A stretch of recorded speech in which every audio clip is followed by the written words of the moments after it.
Hello friends, welcome है आप सभी का आपके इस कृष्णा आर्ट्स एजुकेशन चैनल में, जो केवल और केवल बोर्ड एग्ज़ाम की तैयारी करवाने के लिए बनी है। इसलिए इस चैनल को आपने अभी तक सब्सक्राइब नहीं किया तो इस चैनल को सब्सक्राइब कर दें और साइड के बेल नोटिफिकेशन को प्रेस कर दें, ताकि हमारे वीडियो का लेटेस्ट नोटिफिकेशन आप तक सबसे पहले पहुंच सके।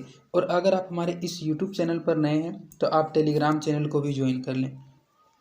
टेलीग्राम चैनल का लिंक डिस्क्रिप्शन में भी दिया हुआ है और आप टेलीग्राम एप्लीकेशन को ओपन करके कृष्णा आर्ट्स एजुकेशन को सर्च करके भी ज्वाइन हो सकते हैं, क्योंकि इस चैनल का जो भी स्टडी मटेरियल आपको प्रोवाइड किया जाएगा वो टेलीग्राम चैनल के माध्यम से ही किया जाएगा। इसलिए आप टेलीग्राम चैनल को अवश्य ज्वाइन कर लें। तो चलिए इस वीडियो में आगे की ओर बढ़ते हैं। इसमें हम आपको कक्षा 10 का सामाजिक विज्ञान, जो कि सामाजिक विज्ञान का एक भाग है इतिहास हिस्ट्री, उसका 6th चैप्टर शहरीकरण एवं शहरी जीवन का सब्जेक्टिव क्वेश्चंस करवाने वाले हैं। और अगर आपने इसी चैप्टर का छठे पार्ट का शहरीकरण एवं शहरी जीवन का ऑब्जेक्टिव क्वेश्चंस का वीडियो नहीं देखा है तो आप डिस्क्रिप्शन में दिए गए लिंक हिस्ट्री ऑब्जेक्टिव क्वेश्चंस के प्लेलिस्ट में जाकर इसके ऑब्जेक्टिव क्वेश्चंस के वीडियो को भी देख सकते हैं। तो चलिए इसमें आगे की ओर बढ़ते हैं।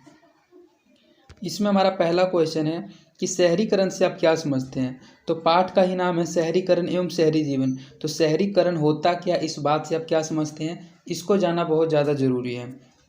तो शहरीकरण एक ऐसी प्रक्रिया है जिसके द्वारा ग्रामीण बस्तियां कस्बा या शहरों में परिवर्तित हो जाते हैं। इससे एक नई अर्थव्यवस्था उत्पन्न हुई जिसमें कृषि, पशुपालन का स्थान व्यापार, शिल्प और उद्योग धंधों ने ले लिया।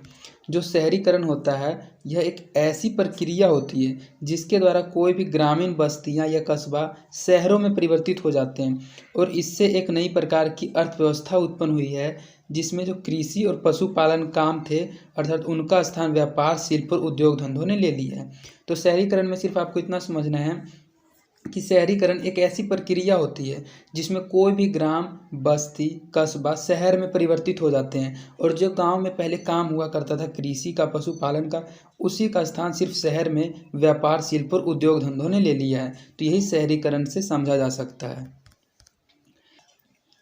शहर किस प्रकार की क्रियाओं के केंद्र होते हैं। जो शहर होते हैं वे किस प्रकार की क्रियाओं के केंद्र होते हैं, अर्थात कौन कौन से काम के केंद्र होते हैं। तो शहर विभिन्न प्रकार की क्रियाओं के केंद्र होते हैं, जैसे रोजगार, शिक्षा, स्वास्थ्य, व्यापार, वाणिज्य, यातायात आदि।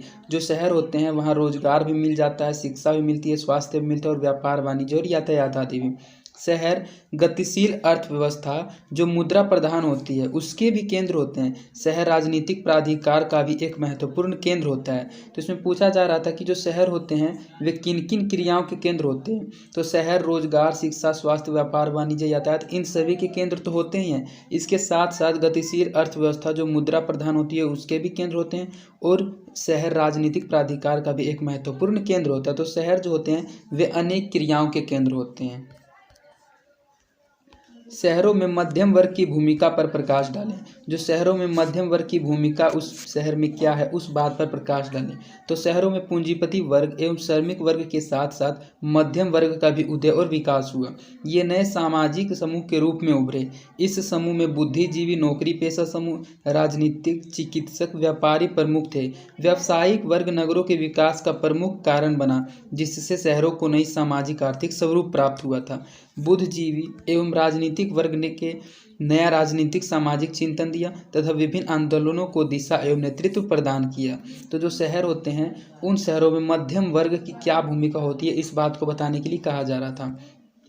तो जो शहर होते हैं उसमें पूंजीपति वर्ग और श्रमिक वर्ग तो होते ही हैं, लेकिन उसके साथ साथ एक मध्यम वर्ग का भी उदय और विकास हुआ है। और ये जो नए सामाजिक समूह के रूप में उभरे हैं मध्यम वर्ग, इस समूह में बुद्धिजीवी, नौकरी पेशा समूह, राजनीतिक, चिकित्सक, व्यापारी समूह थे। व्यावसायिक वर्ग नगरों के विकास का प्रमुख कारण बना, जिससे शहरों को नई सामाजिक आर्थिक स्वरूप प्राप्त हुआ था। और बुद्धिजीवी एवं राजनीतिक के वर्ग ने एक नया राजनीतिक सामाजिक चिंतन दिया था और विभिन्न आंदोलनों तथा दिशा को नेतृत्व प्रदान किया था। तो यही भूमिका थी शहरों में मध्यम वर्ग की। किन तीन प्रक्रियाओं के द्वारा आधुनिक शहरों की स्थापना निर्णायक रूप से हुई। अर्थात वैसी कौन सी 3 प्रक्रियाएं थी जिन 3 प्रक्रियाओं के द्वारा आधुनिक शहरों की स्थापना निर्णायक रूप से हुई थी। तो जिन 3 ऐतिहासिक प्रक्रियाओं ने आधुनिक शहरों की स्थापना में निर्णायक भूमिकाएं निभाई वे निम्नलिखित है। तो इस पॉइंट को लिखना कोई ज़रूरी नहीं है, लेकिन अगर आप किसी भी क्वेश्चन के आंसर में इतना सा पॉइंट लिख देते हैं तो इससे आपका आंसर थोड़ा लॉन्ग होता है और अट्रैक्टिव होता है कि आपको क्वेश्चन का ही बात लिखना है कि जिन 3 ऐतिहासिक प्रक्रियाओं ने आधुनिक शहरों की स्थापना में निर्णायक भूमिका निभाई वे निम्नलिखित हैं, और उसके बाद आपको वे 3 प्रक्रियाओं के बारे में बताना है। तो पहली प्रक्रिया है औद्योगिक पूंजीवाद का उदय, विश्व के विशाल भूभाग पर औपनिवेशिक शासनकाल की स्थापना तथा लोकतांत्रिक आदर्शों का विकास। ये 3 ऐसी ऐतिहासिक प्रक्रिया हैं जिन्होंने शहरों की स्थापना में निर्णायक भूमिका निभाई थी, जिसमें पहली निर्णायक भूमिका वाली प्रक्रिया है औद्योगिक पूंजीवाद का उदय, दूसरी है विश्व के विशाल भूभाग पर औपनिवेशिक शासन की स्थापना तथा तीसरी है लोकतांत्रिक आदर्शों का विकास। इन 3 प्रक्रियाओं के द्वारा आधुनिक शहरों की स्थापना निर्णायक रूप से हुई थी। शहरों ने किन किन समस्याओं को जन्म दिया? जो शहर हैं उन शहरों ने किन किन समस्याओं को जन्म दिया है? तो नए नए शहरों का उदय और शहरों की बढ़ती जनसंख्या ने शहरों में नई नई समस्याओं को जन्म दिया है। शहरों में श्रमिकों की बढ़ती आबादी ने कई नई समस्याओं को जन्म दिया, जैसे बेरोजगारी में वृद्धि, आवास की समस्या तथा स्वास्थ्य संबंधी समस्या इत्यादि। तो जो शहर होते हैं वे समस्याएं भी उत्पन्न करते हैं। तो जो शहर होते हैं उन्होंने किन किन नई समस्याओं का जन्म दिया, उन समस्याओं के बारे में बताएं। तो सबसे पहले तो नए नए शहरों का उदय और शहरों की बढ़ती जनसंख्या ने शहरों में नई नई समस्याओं को जन्म दिया है। शहरों में जब श्रमिकों की आबादी बढ़ती गई तो कई कई समस्याओं का जन्म हुआ, जैसे कि वहाँ बेरोजगारी की वृद्धि हो गई, अर्थात शहरों में बेरोजगारी बढ़ने लगी, आवास की समस्या होने लगी, रहने की समस्या उत्पन्न होने लगी तथा स्वास्थ्य संबंधी समस्या भी होने लगी। तो ये ऐसी समस्याएं थी जो शहरों ने उत्पन्न की थी, शहरों ने इन समस्याओं को जन्म दिया था। शहरों और गांवों में मुख्य अंतर क्या है? एक होता है शहर, एक होता है गांव। तो शहर और गांव में क्या क्या अंतर है, उन अंतरों के बारे में बताएं और उनमें कुछ मुख्य अंतर क्या है ये बताएं। तो शहरों और गांवों में मुख्य अंतर यह है कि ग्रामीण लोगों की आजीविका जहां कृषि, पशुपालन एवं घरेलू उद्योग धंधों पर आश्रित होती है, वहीं शहरों में लोग विभिन्न व्यवसायों, व्यापार, उद्योग, नौकरी में लगे रहते हैं। अर्थात इसमें सिर्फ क्रियाकलाप के बारे में ही बताया गया कि शहरों और गांवों में क्रियाकलापों में क्या अंतर है। तो शहरों और गांव में मुख्य अंतर यह है कि जो ग्राम में रहने वाले लोगों की आजीविका है, अर्थात जो रहने वाले लोग जीवन निर्वाह करते हैं वे कृषि का काम करते हैं, पशुपालन करते हैं और घरेलू उद्योग एवं धंधों पर आश्रित रहते हैं। वहीं शहर में रहने वाले लोग विभिन्न व्यवसाय करते हैं, व्यापार करते हैं, उद्योग में काम करते हैं और नौकरी में लगे रहते हैं। तो यही मुख्य अंतर है शहर और गांव में रहने वाले लोगों में और वहाँ के अर्थव्यवस्था में। शहरीकरण का पुरुषों और महिलाओं पर समान रूप से क्या प्रभाव पड़ा? अर्थात जब शहरीकरण की शुरुआत हुई थी तो इस शहरीकरण से पुरुषों और महिलाओं पर समान रूप से क्या प्रभाव पड़ा था? तो शहरीकरण का पुरुषों और महिलाओं पर समान प्रभाव पड़ा। दोनों को व्यक्तिगत स्वतंत्रता मिली, अधिकारों और कार्यों पर बल दिया गया। जब शहरीकरण का शुरुआत हुआ तो उसमें पुरुषों और महिलाओं पर समान प्रभाव पड़ा, क्योंकि दोनों को व्यक्तिगत स्वतंत्रता मिली, अधिकारों और व्यक्तिगत स्वतंत्रताओं की अधिकारों और कार्यों पर बल दिया गया था। तो ये शहरीकरण में पुरुषों और महिलाओं का समान रूप से प्रभाव पड़ा था व्यक्तिगत स्वतंत्रता अधिकार को लेकर। शहरीकरण का पर्यावरण पर क्या प्रभाव पड़ा? जो शहरीकरण की शुरुआत हुई तो उससे पर्यावरण पर क्या प्रभाव पड़ा और इसे रोकने के लिए क्या प्रयास किए गए? जो प्रभाव पड़ा था पर्यावरण पर, तो उस प्रभाव के बारे में बताने के बाद आपको बताना है कि उस प्रभाव को रोकने के लिए क्या प्रयास किए गए थे। तो शहरीकरण के कारण कल कारखानों की स्थापना, चिमनियों से निकलने वाले धुएं, बेतरतीब भीड़, लोगों और सवारियों की आवाजाही, गंदगी और धूल से पर्यावरण काफ़ी दूषित हो गया था। पर्यावरण को इसमें यह प्रभाव पड़ा था कि पर्यावरण बहुत अधिक प्रदूषित हो गया था। अतः पर्यावरण की सुरक्षा के लिए समय समय पर प्रयास किए गए। 1840 के दशक में इंग्लैंड के प्रमुख औद्योगिक नगरों में धुआं नियंत्रित कानून लागू किया गया। भारत में ये तो 1840 के दशक में इंग्लैंड की बात बताई जा रही है कि इंग्लैंड के प्रमुख औद्योगिक नगरों में था, जहाँ जहाँ उद्योग की स्थापना है वहाँ धुआं नियंत्रण का कानून लागू किया गया। और भारत में 1863 ईस्वी में कलकत्ता में धुआं निरोधक कानून बनाया गया। धुआं निरोधक कानून को बनाया गया था और इन सभी प्रयासों के कारण शहर में पर्यावरण को प्रदूषित होने से बचाया जा सका। तो शहर में पर्यावरण पर यह प्रभाव पड़ा था कि जब कल कारखानों की स्थापना हुई थी, चिमनों से निकलने वाले धुएं, भीड़ भाड़, लोगों की सवारियों की आवाज़ गई, गंदगी और धूल से पर्यावरण जो था वह काफ़ी प्रदूषित हो गया था। और इसी पर्यावरण की सुरक्षा के लिए समय समय पर प्रयास किए गए थे, जिसमें उदाहरण में बताया गया कि 1840 के दशक में इंग्लैंड के प्रमुख औद्योगिक नगरों में धुआं नियंत्रण का कानून लागू किया गया था। और भारत में 1863 ईस्वी में कलकत्ता में धुआं निरोधक कानून को पारित किया गया था, अर्थात बनाया गया था। नगरीय जीवन एवं आधुनिकता एक दूसरे से अभिन्न रूप से कैसे जुड़े हुए हैं? जो नगरीय जीवन है और आधुनिकता है, ये एक दूसरे से अभिन्न रूप से कैसे जुड़े हुए हैं? तो शहरों नगरों का सामाजिक जीवन आधुनिकता के साथ अभिन्न रूप से जोड़ा जा सकता है। वास्तव में नगरीय जीवन एवं आधुनिकता एक दूसरे के अंतर्भिव्यक्ति हैं। शहरों को आधुनिक व्यक्ति का प्रभाव क्षेत्र माना जाता है। शहर व्यक्तियों को संतुष्ट करने के लिए अंतहीन संभावनाएं प्रदान करता है। आधुनिकीकरण ने नगरीय जीवन को काफ़ी हद तक प्रभावित किया है।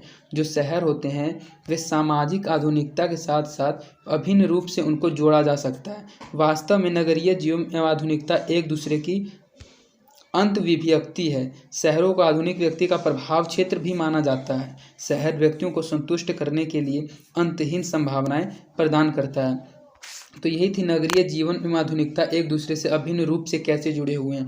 तो नगरीय जीवन अर्थात शहरों में रहने वाले लोग नगरीय जीवन का ही आवाज़ करते हैं, इसीलिए शहरों में नगरों का सामाजिक जीवन आधुनिकता के साथ अभिन्न रूप से जोड़ा जा सकता है, क्योंकि वास्तव में नगरीय जीवन एवं आधुनिकता एक दूसरे की अंतर्विभक्ति ही तो है। शहरों को आधुनिक रूप से व्यक्ति का प्रभाव क्षेत्र माना जाता है। शहर व्यक्तियों को संतुष्ट करने के लिए अंतहीन संभावनाएं प्रदान करती है और आधुनिकीकरण ने नगरीय जीवन को काफ़ी हद तक प्रभावित किया है। यूरोपीय इतिहास में घेटों का क्या अर्थ है? तो यह क्वेश्चन बहुत ज़्यादा इंपॉर्टेंट है, जो बोर्ड एग्जाम में बहुत बार पूछा भी जा चुका है कि जो यूरोपीय इतिहास है उस यूरोपीय इतिहास में इस घेटो शब्द का क्या अर्थ है। तो यूरोपीय इतिहास में घेटो शब्द का सामान्यतः अर्थ मध्य यूरोपीय शहरों में यहूदियों की बस्तियों के लिए प्रयोग किया जाता है। जो यह घेटो शब्द है, इस घेटो शब्द का सामान्य अर्थ यूरोपीय शहर में यहूदियों की बस्ती में रहने वाले लोगों के लिए प्रयोग किया जाता था, लेकिन आज के संदर्भ में यह विशिष्ट धर्म, न जातीय समान पहचानने वाले लोगों के साथ रहने को इंगित करता है। घेटोकरण की प्रक्रिया में मिश्रित विशेषताओं वाले पड़ोस के स्थान पर एक समुदाय पड़ोस में बदलाव का होना सामुदायिक द्वंद्वों का ये विशिष्ट देशिक रूप देते हैं। जो ये घेटो शब्द है, यह यूरोप का एक शहर है, यहूदियों की बस्ती के लिए जो शहर था यहूदियों की बस्ती के लिए उसके लिए प्रयोग किया जाता था, लेकिन आज के संदर्भ में यह विशिष्ट धर्म, न जाति धर्म या समान पहचान वाले लोगों के साथ रहने को इंगित करता है। घेटोकरण की प्रक्रिया में मिश्रित विशेषताएं वाले पड़ोस के स्थान पर एक समुदाय पड़ोस में बदलाव का होना एवं सांप्रदायिक दंगों को एक विशिष्ट देशिक रूप देते हैं। तो यही है यूरोपीय इतिहास में घेटों का अर्थ। यूरोपीय इतिहास में घेटों का अर्थ। आर्थिक तथा प्रशासनिक संदर्भ में ग्रामीण तथा नगरीय व्यवस्था के दो प्रमुख आधार क्या हैं? अर्थात आर्थिक एवं प्रशासनिक संदर्भ में ग्रामीण तथा नगरीय व्यवस्था के दो प्रमुख आधार क्या हैं, उनके बारे में बताएं। तो आर्थिक तथा प्रशासनिक संदर्भ में ग्रामीण तथा नगरीय व्यवस्था के दो प्रमुख आधार निम्नलिखित हैं। जो सबसे पहला प्रमुख आधार है वह है जनसंख्या का घनत्व। शहरों में जनसंख्या का घनत्व अधिक होता है, अर्थात शहरों में जनसंख्या बहुत अधिक होता है। और दूसरा है कृषि आधारित आर्थिक क्रियाओं का अनुपात। कृषि आधारित आर्थिक क्रियाओं का अनुपात गांवों में अधिक होता है। जो कृषि का काम होता है वह गांवों में सबसे अधिक होता है और शहरों में जनसंख्या का सबसे अधिक घनत्व होता है। तो इसमें पूछा यह जा रहा था कि आर्थिक तथा प्रशासनिक संदर्भ में ग्रामीण तथा नगरीय व्यवस्था के दो प्रमुख आधार क्या हैं। तो नगरीय व्यवस्था का प्रमुख आधार है जनसंख्या का घनत्व, अर्थात वहाँ जनसंख्या बहुत अधिक पाई जाती है। और ग्रामीणों के प्रशासनिक संदर्भ के आधार पर प्रमुख आधार है कृषि आधारित आर्थिक क्रियाओं का अनुपात, क्योंकि ग्राम में रहने वाले लोग कृषि आधारित आर्थिक क्रियाओं का अनुपात गाँवों में अधिक होता है। तो ये नगरीय व्यवस्था और ग्राम व्यवस्था दोनों के प्रमुख आधार थे। इसके बाद आपका नेक्स्ट क्वेश्चन है कि जो चार्टिस्ट आंदोलन था वह क्यों चलाया गया था। तो चार्टिस्ट आंदोलन क्यों चलाया गया था इसके बारे में आपको बताना है। तो बालिग पुरुषों के लिए मत अधिकार की मांग को लेकर इंग्लैंड में चार्टिस्ट आंदोलन चलाया गया था। जो वहाँ के बालिग पुरुष थे इंग्लैंड में, उनको मत अधिकार की मांग को लेकर ही इंग्लैंड में चार्टिस्ट आंदोलन को चलाया गया था। कि बालिग पुरुष चाहते थे कि वे हमें भी मत देने का अर्थात वोट देने का अधिकार मिले।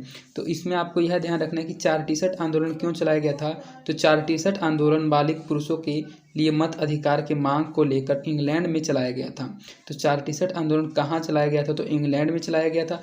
और क्यों चलाया गया था, तो बालिग पुरुषों के मत अधिकार की मांग को लेकर चलाया गया था।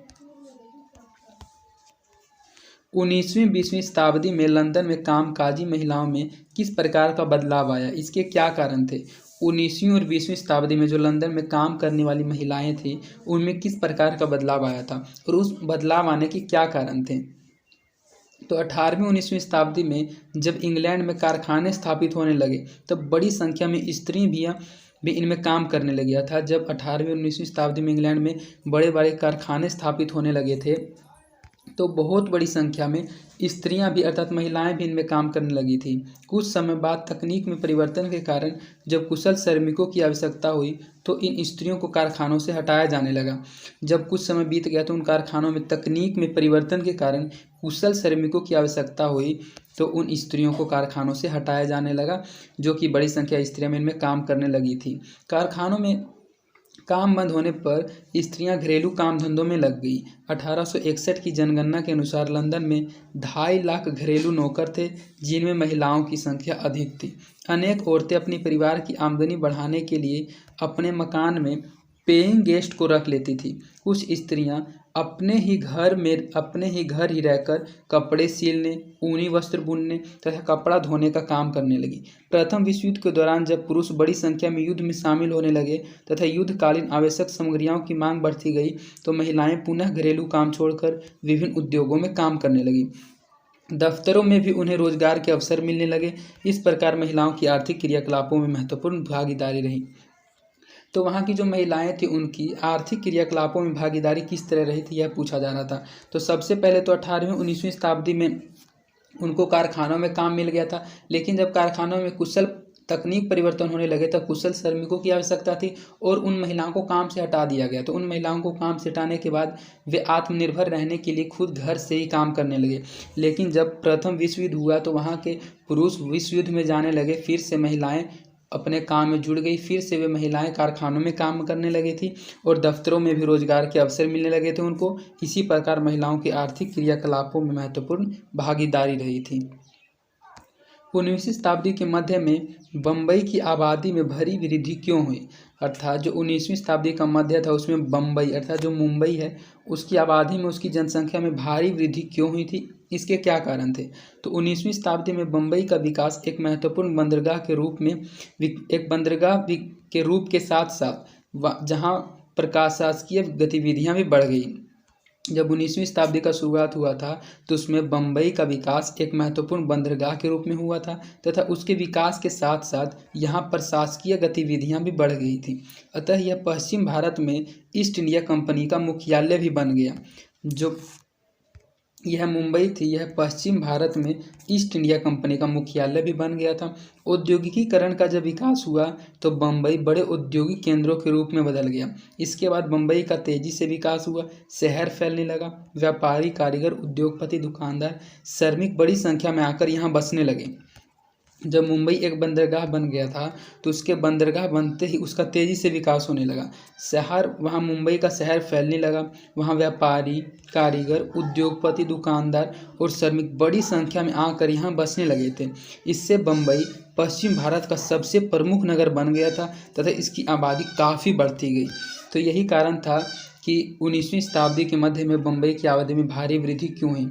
तो आप इस आबादी में भारी वृद्धि क्यों हुई समझ गए होंगे इस क्वेश्चन को पढ़कर, क्योंकि जब यहाँ ईस्ट इंडिया कंपनी का मुख्यालय बन गया था और औद्योगिकीकरण का विकास हुआ था और यह एक बंदरगाह के रूप में विकसित हो गया था तो यहाँ व्यापारी, कारीगर, उद्योगपति, दुकानदार और श्रमिक बड़ी संख्या में आकर यहाँ बसने लगे थे और इसी कारण यहाँ का शहर भी फैलने लगा था। इससे बम्बई पश्चिमी भारत का सबसे प्रमुख नगर बन गया था और यही कारण था कि यहाँ की आबादी लगातार बढ़ती गई, वृद्धि करती गई। बम्बई की बहुतेरी फिल्म शहर में बाहर से आने वालों की ज़िंदगी पर क्यों आधारित होती है। जो बम्बई की एक फिल्म का नाम है बहू तेरी फिल्म, यह शहर में बाहर से आने वालों की ज़िंदगी पर क्यों आधारित होती है? तो औद्योगिक और आर्थिक केंद्र होने के अतिरिक्त बम्बई रूपहले दुनिया या फिल्म उद्योग का भी केंद्र था। इससे पहले वाले आपने क्वेश्चन में पढ़ा कि बम्बई में आबादी इसलिए बढ़ती गई थी क्योंकि वह औद्योगिक केंद्र था, लेकिन जो बम्बई था वह औद्योगिक और आर्थिक केंद्र होने के अतिरिक्त रूप हले दुनिया एवं फिल्म उद्योग का भी केंद्र था। फिल्मी दुनिया से आकृष्ट होकर इस उद्योग में अपना भविष्य तलाशने एवं संवारने प्रतिवर्ष हजारों हजार व्यक्ति इस नगर में आते थे। इसलिए अधिकांश फिल्में बम्बई में आने वाले अप्रवासियों की जीवन और उनके द्वारा भोगी गई कठिनाइयों, इनकी आशाओं और निराशाओं पर केंद्रित कर बनाई गई थी।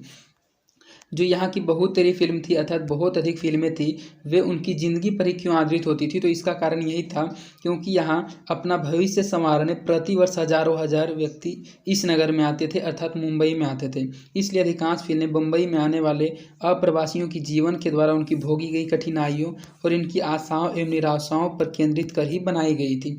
यही कारण था कि बम्बई की बहुत तेरी फिल्म शहर में बाहर से आने वालों जिंदगियों पर ही आधारित होती थी। व्यावसायिक पूंजीवाद ने किस प्रकार नगरों के उद्भव में अपना योगदान दिया? जो व्यावसायिक पूंजीवाद है उसने किस प्रकार नगरों के उद्भव में अपना योगदान दिया था? तो नगरों के उद्भव का एक प्रमुख कारण व्यावसायिक पूंजीवाद के उद्भव के साथ संभव हुआ। व्यापक स्तर पर व्यवसाय, बड़े पैमाने पर उत्पादन, मुद्रा प्रधान अर्थव्यवस्था, शहरी अर्थव्यवस्था जिसमें काम के बदले वेतन मिलता था, मजदूरी का नगद भुगतान, एक गतिशील एवं प्रतियोगी अर्थव्यवस्था, स्वतंत्र उद्यम, मुनाफा कमाने की प्रवृत्ति, मुद्रा, बैंकिंग, साख, बिल का विनिमय, बीमा, अनुबंध, कंपनी साझेदारी, ज्वाइंट स्टॉक, एकाधिकार आदि इस पूंजीवादी अर्थव्यवस्था की विशेषताओं ने नए नए नगरों के उद्भव में अपना योगदान दिया था। तो यह जो व्यावसायिक पूंजीवाद था, इसने किस प्रकार नगरों के उद्भव में अपना योगदान दिया था? तो इसने नगरों के उद्भव में अपने योगदान को देने के लिए व्यापक स्तर पर व्यवसाय करना शुरू किया था, बड़े पैमाने पर उत्पादन करना शुरू कर दिया था, मुद्रा प्रधान अर्थव्यवस्था को लागू किया था, शहरी अर्थव्यवस्था जिसमें काम के बदले वेतन मिलता था, मजदूरी का नगद भुगतान मिलने लगा था, एक गतिशील एवं प्रतियोगी अर्थव्यवस्था हो गई थी, स्वतंत्र उद्यम, मुनाफा कमाने की प्रवृत्ति, मुद्रा, बैंकिंग, साख एवं बिल का विनिमय, बीमा, अनुबंध, कंपनी साझेदारी, ज्वाइंट स्टॉक, एकाधिकार, ये ऐसे ऐसे चीज़ थे और इन्हीं सभी के कारण पूंजीवादी अर्थव्यवस्था की विशेषताओं के नए नए नगरों के उद्भव में अपना योगदान दिया था। गांव के कृषि जन्य आर्थिक क्रियाकलापों की विशेषताओं को दर्शाएं। जो गांव के कृषि जन्य आर्थिक क्रियाकलाप होते हैं, उन आर्थिक क्रियाकलापों की विशेषताओं को बताएं। तो गांव की कृषि जन्य आर्थिक क्रियाकलापों की विशेषता मुख्य रूप से यह है कि गांव की आबादी का एक बड़ा हिस्सा कृषि संबंधी व्यवसाय से जुड़ा होता है। अधिकांश वस्तुएं कृषि उत्पाद से जुड़ी होती है, जो इनकी आय का प्रमुख स्रोत होती है। गांव की कृषि प्रधान अर्थव्यवस्था मूलतः जीवन निर्वाह अर्थव्यवस्था की अवधारणा पर आधारित होती है। तो इस क्वेश्चन में यह पूछा जा रहा है कि जो गांव में रहने वाले लोग होते हैं, अर्थात उनकी कृषि जन्य आर्थिक क्रियाकलाप में क्या विशेषता होती है, उन विशेषता के बारे में बताएं। तो गांव के कृषि जन्य आर्थिक क्रियाकलापों की विशेषता मुख्य रूप से यह होती है कि गांव की आबादी का एक बहुत बड़ा हिस्सा कृषि संबंधी व्यवसाय से ही जुड़ा होता है। अधिकांशतः वस्तुएं कृषि उत्पाद से जुड़ी होती है, जो इनकी आय का एक प्रमुख स्रोत होती है। और गांव की कृषि प्रधान अर्थव्यवस्था मूलतः जीवन निर्वाह की अर्थव्यवस्था की एक अवधारणा पर आधारित होती है। अर्थात गांव में कृषि करने का उद्देश्य यही होता है कि वे कृषि के माध्यम से अपना जीवन निर्वाह करते हैं और जीवन निर्वाह अर्थव्यवस्था की अवधारणा पर वहाँ की कृषि आधारित होती है। समाज का वर्गीकरण ग्रामीण एवं नगरीय क्षेत्रों में किस भिन्नता के आधार पर किया जाता है?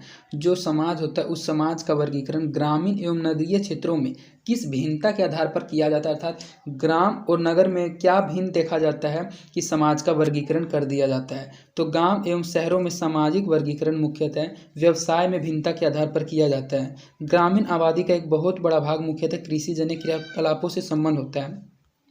अर्थात गांव और शहरों में सामाजिक वर्गीकरण जो होता है मुख्यतः व्यवसाय में भिन्नता के आधार पर ही होता है, क्योंकि ग्राम का एक बहुत बड़ा आबादी कृषि कार्य में लगा हुआ होता है। जो आपने इससे पहले वाले क्वेश्चन में पढ़ लिया था कि गांव की आबादी का एक बहुत बड़ा भाग मुख्यतः कृषि जन्य क्रियाकलापों के लिए ही संबंध होता है। इसके विपरीत शहरी आबादी मुख्यतः गैर कृषि व्यवसाय, अर्थात जो कृषि रिलेटेड व्यवसाय नहीं होते हैं, उन व्यवसायों को करते हैं। शहर में रहने वाले लोग नौकरी करते हैं, उद्योग तथा व्यापारों में संलग्न होते हैं। अर्थात वे उद्योग तथा व्यापार में लगे हुए रहते हैं। तो समाज का वर्गीकरण ग्रामीण और नगरीय क्षेत्रों में किस भिन्नता के आधार पर किया जाता है? तो गांव और शहरों में सामाजिक वर्गीकरण मुख्यतः व्यवसाय के भिन्नता के आधार पर ही किया जाता है। तो आपको इसके याद रखने का यह चीज़ है कि गांव और शहर में सामाजिक वर्गीकरण मुख्यतः व्यवसाय के भिन्नता के आधार पर किया जाता है, क्योंकि गाँव में रहने वाले लोगों का व्यवसाय कृषि होता है और शहरों में लोगों के रहने वाले का व्यवसाय नौकरी, उद्योग तथा व्यापार होता है। उन 2 कानूनों के नाम लिखें जिनके द्वारा इंग्लैंड में बाल श्रमिकों को कारखानों में काम करने से रोक दिया गया। अर्थात ऐसे कौन से 2 कानून थे? उन 2 कानूनों के नाम लिखे जिनके द्वारा इंग्लैंड में बाल श्रमिकों को कारखानों में काम करने से रोक दिया गया था। तो अर्थव्यवस्था एवं आजीविका चैप्टर में हमने इस क्वेश्चन को अच्छे से समझाया था, इसलिए अगर आपने अर्थव्यवस्था एवं आजीविका चैप्टर का सब्जेक्टिव क्वेश्चंस का वीडियो नहीं देखा है तो आप डिस्क्रिप्शन में दिए गए लिंक हिस्ट्री सब्जेक्टिव क्वेश्चंस के प्लेलिस्ट में जाकर उन वीडियोस को भी देख लें। तो इसमें पूछा यह जा रहा है कि उन 2 कानूनों के नाम लिखे जिनके द्वारा इंग्लैंड में बाल श्रमिकों को कारखानों में काम करने से रोक दिया गया था। तो इसमें जो सबसे पहला कानून था वह था अनिवार्य प्राथमिक शिक्षा तथा 1902 में फैक्ट्री कानून बनाकर इंग्लैंड में बाल श्रमिकों को कारखानों में काम करने से रोक दिया गया था। इसमें जो सबसे पहला और प्रमुख कारण था वह था अनिवार्य प्राथमिक शिक्षा, अर्थात इंग्लैंड में रहने वाले सभी बालकों को अर्थात सभी बच्चों को प्राथमिक शिक्षा लेना अनिवार्य कर दिया गया था। यह एक कानून बना दिया गया था और 1902 ईस्वी में फैक्ट्री कानून एक बनाया गया था। उस फैक्ट्री कानून को बनाकर इंग्लैंड में बाल श्रमिकों को कारखानों में काम करने से रोक दिया गया था। उन 2 फिल्मों के नाम लिखे जिनमें बम्बई के अंतर्विरोधी आयामों का उल्लेख किया गया है। अर्थात ऐसे 2 फिल्म के नाम लिखे जिसमें बम्बई के अंतर्विरोधी आयामों का उल्लेख किया गया है। तो इसमें जो 2 फिल्म हैं उसमें पहली फिल्म है CID और दूसरी है गेस्ट हाउस। ये 2 ऐसी फिल्म है CID और गेस्ट हाउस जिसमें बम्बई के अंतर्विरोधी आयामों का भी उल्लेख किया गया है। इसके बाद आपका इस वीडियो का लास्ट क्वेश्चन है और इस चैप्टर का भी कि बम्बई की चोल किस प्रकार की इमारत थी, इनका निर्माण कब से आरंभ हुआ? तो जो बम्बई की चोल है यह एक प्रकार की इमारत थी। तो यह किस प्रकार की इमारत थी उस इमारत के बारे में आपको बताना है और इसका निर्माण कब से आरंभ हुआ था इस बात को बताना है। तो गरीबों के आवास के लिए बम्बई में बड़ी संख्या में चोल बनवाए गए थे। चोल बहुमंजिली इमारतें थी। उसका निर्माण 1860 के दशक से आरंभ हुआ था। इनमें एक कमरे के मकान खोली अर्थात कतार में बने होते थे। इनमें जो कमरे होते थे वे एक मकान अर्थात एक ही कतार में बने होते थे।